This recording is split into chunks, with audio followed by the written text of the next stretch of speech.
চলিত Indian super লীগৰ play অফত নৰ্থ ইষ্ট ইউনাইটেড FC আলহী দলৰ হাতত পৰাস্ত চেন্নাইয়ান FC আজাৰাইৰ 21 নম্বৰ গোল স্ক'ৰ।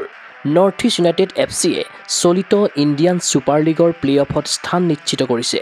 সোমবাৰে চেন্নাইৰ জৱাহৰলাল নেহৰু ষ্টেডিয়ামত হোৱা এখন গুৰুত্বপূৰ্ণ মেচত দলে পূৰ্বৰ চেম্পিয়ন চেন্নাইয়ান FCক 3-0 গলত পৰাস্ত কৰি লীগৰ অন্তিমখন মেচ খেলিবলৈ বাকী থাকোঁতেই প্লে অফত স্থান নিশ্চিত কৰে। 23খন মেচ খেলি 35 পইণ্ট লাভ কৰা নৰ্থ ইষ্ট ইউনাইটেডে অহা 8 মাৰ্চত শ্বিলঙত ইষ্ট বেংগল FCৰ বিৰুদ্ধে নিজৰ অন্তিম লীগৰ মেচখন খেলিব যদিও সেয়া দলৰ বাবে কাৰ্যত গুৰুত্বহীন হৈ পৰিল। সোমবাৰে নৰ্থ ইষ্ট ইউনাইটেডৰ যোগ্যতাৰ লগে লগে 5টা দলে চলিত ISLৰ প্লে অফত প্ৰৱেশ কৰিলে। ইতিমধ্যে মোহন বাগান FC গোৱা, বেংগালুৰু FC আৰু জামছেদপুৰ FCয়ে প্লে অফত স্থান নিশ্চিত কৰিছিল। অন্তিম তথা ষষ্ঠটো দলৰূপে যোগ্যতা অৰ্জনৰ সুযোগ আছে মুম্বাই চিটি FC আৰু উৰিষ্যা FCৰ। অৱশ্যে এই দুটা দল বাকী থকা মেচত পৰাস্ত হ'লে ক্ষীণ আশা ইষ্ট বেংগল FCৰো আছে। কিন্তু সোমবাৰে চমকপ্ৰদ খেলেৰে চেন্নাইয়ান দলক বিধ্বস্ত কৰি লক্ষ্যত উপনীত হয় নৰ্থ ইষ্ট ইউনাইটেড FC। খেলৰ প্ৰথমাৰ্ধতে দলে 3টাকৈ গ'ল স্ক'ৰ কৰি অনুৰাগীক চাপ উৎকণ্ঠাৰ পৰা মুক্ত কৰি আনন্দ কৰাৰ সুযোগ প্ৰদান কৰে। খেলৰ 7 মিনিটতে আজাৰাইৰ সহায়ত নেষ্টৰে গ'ল কৰি নৰ্থ ইষ্টক প্ৰথমে অগ্ৰগতি প্ৰদান কৰে। 26 মিনিটত নৰ্থ ইষ্ট ইউনাইটেডৰ অগ্ৰগতি 2-0 কৰে জিতিনে। এই গ'লটো সহযোগ কৰে আজাৰায়ে। আনহাতে মৰক্কোৰ ষ্ট্ৰাইকাৰজনে খেলৰ 38 মিনিটত নিজে গ'ল স্ক'ৰ কৰি নৰ্থ ইষ্ট ইউনাইটেডক 3-0 অগ্ৰগতি দি অনুৰাগীৰ আশা পূৰ্ণ কৰে।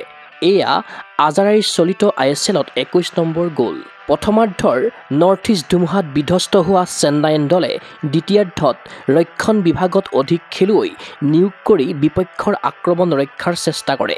81 মিনিটত দলৰ ৰিয়ান এডৱাৰ্ডে দ্বিতীয়খন হালধীয়া কাৰ্ড পোৱাত দলে 10 জনেৰে খেলিব লগা হয়। বিপৰীতে নৰ্থ ইষ্ট ইউনাইটেডেও আশা কৰা ফলাফল প্ৰথমাৰ্ধতে লাভ কৰাৰ পাছত দ্বিতীয়াৰ্ধত স্বাভাৱিক খেল খেলে।